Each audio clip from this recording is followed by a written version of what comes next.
Some things that I observed in the workforce world, and then certainly as it relates and results from the Justice 40 requirements, are a couple things that are maybe misaligned that maybe collectively as this brain trust we can work on, right? First of all, I find that there's maybe opportunity to build more awareness and education around all the different types of green jobs, clean energy jobs, Right. sustainability jobs.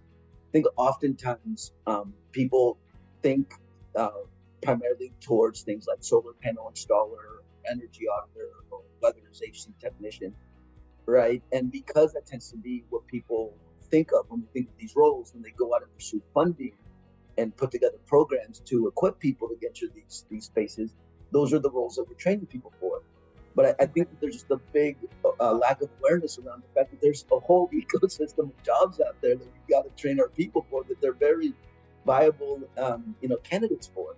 Things like sales and outreach jobs, incentive administration jobs, project coordinating, project management, inspector jobs, right? And a lot of these jobs, by the way, don't necessarily require 4-year degrees, at least not to get the foot in the door, right? So, yeah, again, I think that we see a little bit of a skewing in terms of the type of training that we're preparing our communities for, to our detriment, frankly, right? Both our communities and our organizations that want to hire from the communities.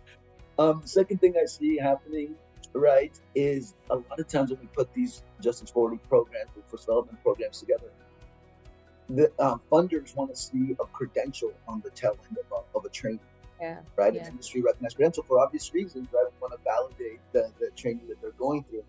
The challenge is that a lot of times there aren't industry specific credentials for the specific skill sets that we may need, Yeah. right? Digital literacy being a great example of an area that there's a lot of micro credentials, which is something I'll talk about here in the future, which I think are very important and we should be thinking about more. But yeah, those big industry lead BPI, CEAs, those are not don't really get at the core of what the people need to know when they actually get on the job.